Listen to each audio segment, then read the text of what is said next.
Sir रोजगार विकास का मुद्दा तो तभी उठेगा ना जब जनता पढ़ी लिखी होगी। अनपढ़ जनता हमेशा से रिलीजन की तरफ जाएगी और वही रिलीजन के मुद्दे उठाएगी।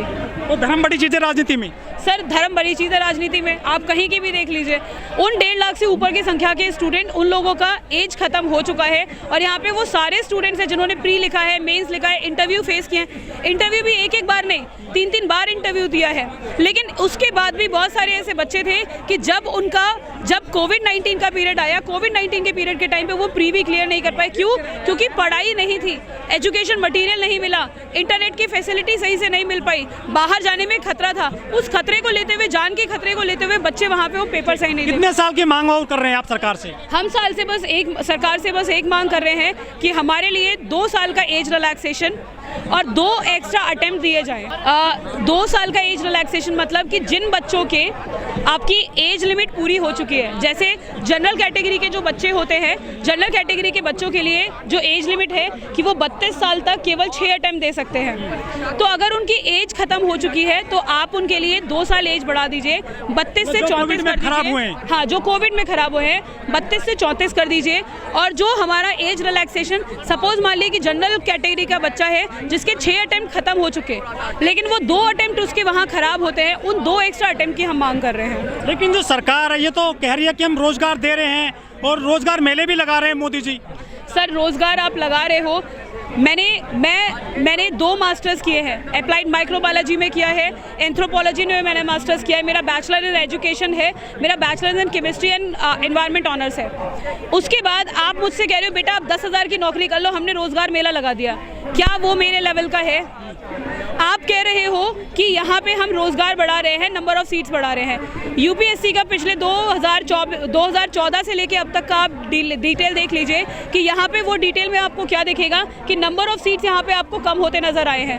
रोजगार कहाँ बढ़ा? एसएससी में आपने सीट्स घटा दिए, स्टेट पीएससीज में आपने सीट घटा दिए, बैंकिंग में आपने सीट घटा दिए, एसएससी सीजीएल में आपने सीट घटा दिए।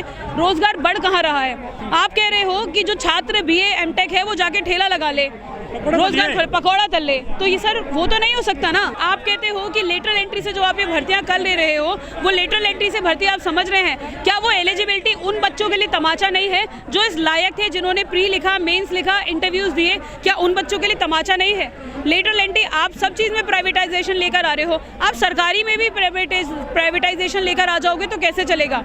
नंबर ऑफ सीट्स आप घटा रहे हैं, लेकिन आपको लेटरल एंट्री यूपीएससी में भी करनी है। आपने ये नहीं देखना कि आप नंबर ऑफ सीट्स बढ़ा दो। आप दिखाते हो जब आपका नोटिफिकेशन आता है, आप दिखाते हो कि नंबर ऑफ सीट है 700।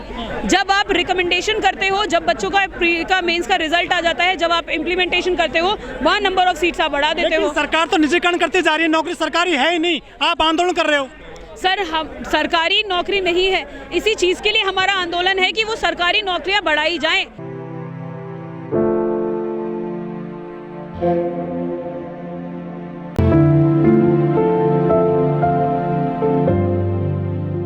कोविड-19 के टाइम पे जिन छात्रों ने उस समय पे यूपीएससी के जो छात्र थे, जो पेपर लिखना चाहते थे लेकिन पेपर लिख नहीं पाए, पेपर ना लिख पाने की 2 वजह थी। पेपर ना लिख पाने की पहली वजह ये थी कि वो कोविड से खुद ग्रसित थे। दूसरी वजह ये थी कि उनकी फैमिली मेंबर्स इस तरीके की कंडीशन में नहीं थे कि वो यहाँ पे वो हॉस्पिटलाइज थे। वो हॉस्पिटलाइज होने पे कि बच्चों के पास में प्रॉब्लम ये थी कि वो अपने घर वालों को देखें या खुद को देखें या पेपर वहाँ पे लिखें। दूसरा प्रॉब्लम ये था कि जिन बच्चों ने उस कंडीशन में प्री भी लिखा, उनको मेंस लिखने नहीं दिया। क्यों? क्योंकि आपके पास में इस तरीके का सिस्टम नहीं था। आपने कहा कि जो बच्चे एग्जाम सेंटर पे जा रहे हैं उनका प्रॉपर टेस्ट होगा और जिसके में निकल जाता है, जिसको फीवर है, उसको आप पेपर देने नहीं दोगे। तो उसमें हमारी क्या गलती थी सर? तो यहाँ पे बच्चे इसी चीज़ के लिए उतरे हैं कि वो जो 2 साल यूएसए ने अपना 2020 को 0 ईयर काउंट कर दिया, यूएसए ने 2020 को 0 ईयर काउंट कर दिया। आपने एजुकेशन में पार्शियलिटी दिखाते हुए, डिस्क्रिमिनेशन करते हुए आपने क्या किया कि बहुत सारे बच्चे आपने 18+ स्टेट्स को दे दिया एज रिलैक्सेशन, लेकिन केवल आपने यूपीएससी के छात्र जो पिछले 2 सालों से एक मांग कर रहे हैं। 2 सालों से हमारी मांग फ्यूटाइल नहीं है। मांग हमारी इस वजह से है कि आपकी डीएसआरसी कमेटी की रिपोर्ट ने पार्लियामेंट्री स्टैंडिंग कमेटी आपने बनाई क्यों?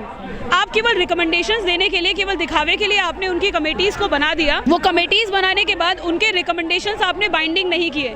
बाइंडिंग क्यों नहीं किए? क्योंकि वहाँ पे सारे लर्न लोग बैठे हैं, सब पढ़े लिखे लोग बैठे हैं जो आपको ये बताते हैं कि यहाँ पे इस जगह पे ये काम करना चाहिए, लेकिन आप लोग वो काम नहीं कर रहे हो। तो सर ये रोजगार नहीं हो रहा ना। रोजगार आप कैपेबिलिटी के हिसाब से रखिए ना।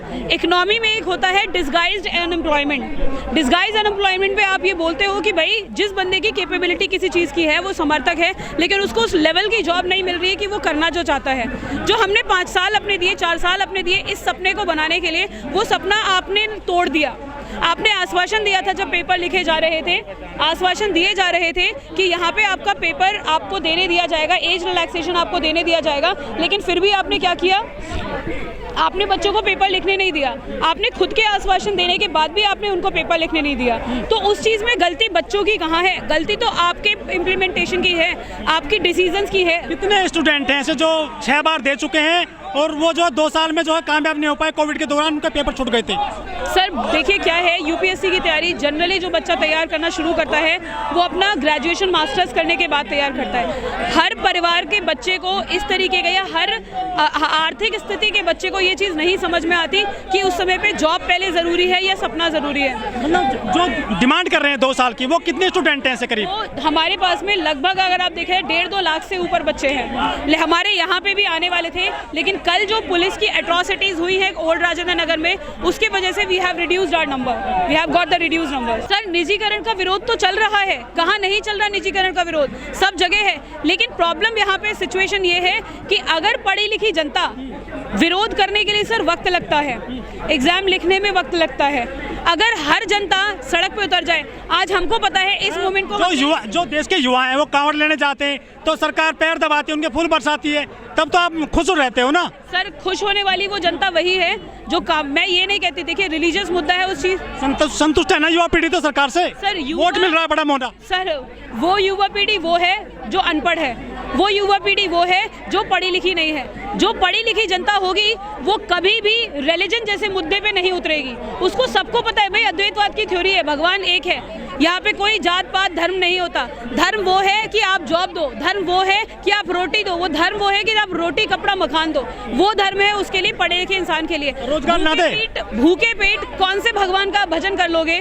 भूखे पेट कौन से भगवान का भजन कर लोगे? लाखों युवा जाते हैं, कांवड़ लेकर के आते हैं, सरकार वही तो काम कर रही है युवाओं के लिए। सर वही है ना, देखिए ये है पॉलिटिकल मुद्दा, वो पॉलिटिकल मुद्दा उन्होंने बना रखा है वोट बैंक के हिसाब से, वो मिल रहा है उनको। सर वही तो चीज है ना, उसी चीज को तो बदलने के लिए हम यहाँ खड़े हुए हैं। जो युवा छात्र आज लाखों लोग कांवड़ लाते हैं, मंदिर के लिए जो है लठ लेकर आ जाएंगे, झंडे लेकर के लिए। आपके साथ कितने लोग हैं? 100 लोग होंगे मुश्किल से। सर हमारा मुद्दा स्टूडेंट्स का है, हमने इसको पॉलिटिसाइज नहीं किया, किसी भी पॉलिटिकल पार्टी से हम एसोसिएटेड नहीं है, हमने किसी से भी ना तो मांग रखी, बहुत सारी मांगे आई थी, लेकिन हम इसमें विदाउट ए पॉलिटिकल पार्टी टाइप है। शोभा यात्राओं में बहुत लोग जाते हैं, आप जैसे लोग, लेकिन आपके साथ कोई नहीं है। सर शोभा यात्रा में जाने वाले होते हैं बहुत सारे लोग जिनका अपना धर्म से रिलेटेड है, ठीक है, जो धार्मिक मांगने वाले होते हैं। रोजगार भी तो सरकार देगी ना, जो धर्म से वोट मिल रहा है उनको सरकार बन रही है। सर धर्म से सरकार बन रही है, लेकिन यहाँ पे प्रॉब्लम यही है कि जो एजुकेशन पॉलिसी वो इम्प्लीमेंट नहीं कर रहे हैं। जब जब जनता आपकी पढ़ी लिखी नहीं होगी तब तक वोट बैंक ऐसे ही बनते रहेंगे। सरकार तो अच्छे काम कर रही है, मजबूत हाथों में देश है। सर मजबूत हाथों में देश तब होंगे जब पढ़ी लिखी जनता के हाथ में देश होगा। जिस तरीके से ऑल इंडिया सर्विसेज होती है, जिस तरीके से ऑल इंडिया मेडिकल सर्विसेज होती है, हमारा मानना ये भी है कि आप ऑल इंडिया पॉलिटिकल सर्विसेज बनाइए। सर जो आप ये मुद्दा बता रहे, चुनाव जब आता है ये मुद्दे होते हैं क्या रोजगार के विकास के, जो आप बात कर रही हैं आज? सर हमारा मुद्दा एजुकेशन का है, हम अपनी एजुकेशन के मुद्दे के लिए बात कर रहे हैं। रोजगार का मुद्दा तब मुस्लिम कहाँ जाएगा? सर हिंदू मुस्लिम वाले मुद्दे वो उठाते हैं जो लोग होते हैं अनपढ़। अच्छा। जो आपको वोट नहीं देते आप? सर वोट हमारा वही है, हमारा वोट नोटा जाता है, हमारा वोट नोटा बाय वोट देते हैं। सर हमारे जितने भी पढ़ी लिखी जनता इस हिसाब से वो नोटा बाय वोट। सरकार कौन बनाता है फिर? सरकार सर देखिए सरकार बनाने की मेजोरिटी आप जैसे लोग वोट देते हैं ना। वोट दिया 30 लोगों ने, 30 में से 15 भी अगर दे चले गए, 70 ने नहीं भी किया तो भी सरकार बन के रहेगी। वो 30 में से अगर 15 और 16 ने भी वोट कर दिया, सरकार जाएगी बन। हाँ, सरकार ने वादा किया था कि 2 करोड़ लोगों को रोजगार देंगे हर साल, लेकिन वो तो मिला नहीं, आपने वोट दे दिया उनको। सर वोट मेरा तो ये है कि पिछले 4 सालों से मैंने वोट नहीं दिया है, मैं अपनी बात करती हूँ। फैमिली के लोग तो देते होंगे। मेरी फैमिली के लोगों ने भी नहीं दिया है। तो वोट कहाँ से मिलता है भाजपा को इतना मोटा? सर वही तो बात है, जिन लोगों को आप पैसा देके खरीद रहे हो वो आपको वोट मिल रहा है। अच्छा, और जो मंदिर बन रहा है मंत्री बन रहा है तो सर मंदिर बन रहा है। मंदिर बनने का सर देखिए क्या है, वो उनका अपना मुद्दा है, जिस हिसाब से उनको अपना पॉलिटिकल मुद्दा बढ़ाना है वो बढ़ा रहे हैं। लेकिन फिर बनाए जा रहे हैं बहुत सारे अधिकारी कर्मचारी, जो नई युवा पीढ़ी आ रही है, आप उसका विरोध भी नहीं कर रहे हैं, वो तो खुश है इस बात से। सर अगर बात वही है, विद्रोह करने वाली जो यूनियंस है वो विद्रोह कर रही हैं, सब तरह से कर रही हैं। हमारा मुद्दा जो है वो है एजुकेशन का। हम उस एजुकेशन के लिए लड़ रहे हैं हर एक फ्रंट पे कि आप यूपीएससी के बच्चों के लिए पेपर नहीं देने दे रहे हो, आप नंबर ऑफ सीट्स घटा रहे हो, आप बच्चों को हिंदी मीडियम इंग्लिश मीडियम के बेसिस पे डिस्क्रिमिनेट कर रहे हैं। हमारा मुद्दा ये है। जो मंत्री जी हैं, मुख्यमंत्री हैं मध्य प्रदेश के, उनके बेटे विदेश में पढ़ते हैं, LLM कर रहे हैं और यहाँ कह रहे हैं कि हिंदी में पढ़ाई कराएं, डॉक्टरेट की। सर देखिए वो वाला मुद्दा तो वही हो जाता है ना, क्रांतिकारी सही है, चाहिए सबको, लेकिन दूसरे के घर में अपने घर में नहीं चाहिए। तो वहाँ पे वही मुद्दे चल रहे हैं, वो है सारे पॉलिटिकल मुद्दे। ये राजनीति में एक पढ़े लिखे आदमी आए थे केजरीवाल जी, वो भी कह रहे हैं कि नोट पे जो है आप गणेश की मूर्ति लगाइए, लक्ष्मी की लगाइए, रोजगार की बात नहीं कर रहे वो भी। सर आम आदमी पार्टी की देखिए ये वाली सारी चीज़ें तो जो आप कह रहे हैं वो वही वाली बात है। पॉलिटिक्स के बाहर सब चीज़ें अच्छी लगती हैं, लेकिन पॉलिटिक्स के अंदर आने के बाद हर इंसान को सीट अच्छी लगती है। सीट बनाने के लिए साम दाम दंड भेद इंसान हर कोई कर लेगा, वही चीज़ें सारी पॉलिटिकल पार्टीज कर रही हैं। तो धर्म तो सर इंडिया की बात नहीं, वो धर्म आपका सब जगह है। उस चीज़ को निकालने का बस एक ही है कि हम अपनी मानसिकता को बदले, हम अपने एजुकेशन स्तर को इतना लंबा बदले, इतनी बड़ी तरीके से बदले कि बच्चे को ये चीज़ पहले समझ आए, धर्म वो है जो मानवता है, धर्म वो है जो ह्यूमैनिटी है, धर्म वो नहीं जो आपस में बांटना सिखा दे, धर्म वो नहीं जो आपस में काटना सिखा दे, धर्म वो है जो सबको एक साथ लेके चले। वही हमारा इंडिया का मोटिव होना चाहिए। तो बीजेपी तो नारा दे रही है सबका साथ, सबका विकास, सबका विश्वास, आप कहाँ रह गए उसमें? सर नारा सबका विकास में वही वाली बात है कि डिस्क्रिमिनेट हम किए जा रहे हैं। बाकी एग्जाम के छात्रों को पॉलिसीज मिल रही हैं, उनको रिलैक्सेशंस मिल रहे हैं, लेकिन उसी छात्र जो हमारा, उनका विकास जो हमारा नहीं हो रहा है, उसी विकास के जो हम एक्सक्लूड हो गए, डिस्क्रिमिनेशन हमारे साथ में हो रहा है, उसी के लिए हम आज खड़े हैं। मोदी जी कहते हैं कि आत्मनिर्भर बनिए, हमारे पास कुछ नहीं है। सर मोदी जी जो कहते हैं कि आत्मनिर्भर बनिए, उस चीज़ में उनका ये कहना है कि भले ही अगर आपको सरकारी जॉब नहीं मिल रही है तो आप प्राइवेट जॉब कर लो, वो भी एक तरीके से माना जाए आत्मनिर्भर है। लेकिन डिस्गाइज्ड आपने जो अनएम्प्लॉयमेंट जनरेट कर रखा है वो प्रॉब्लम है हमारी। उसी प्रॉब्लम के वजह से हम यहाँ पे ये मुद्दा उठाए हैं कि यहाँ पे हमें रोज़गार चाहिए उस बेसिस पे कि हमारी एलिजिबिलिटी के हिसाब से आप दीजिए, रादर देन कि आप हमसे बोलो कि बेटा तुम एमटेक बीटेक हो और आके ठेला लगा लो। वो रोज़गार हमारे लिए रोज़गार नहीं है, वो डिस्गाइज्ड अनएम्प्लॉयमेंट हमें नहीं चाहिए, हमें एलिजिबल एम्प्लॉयमेंट चाहिए।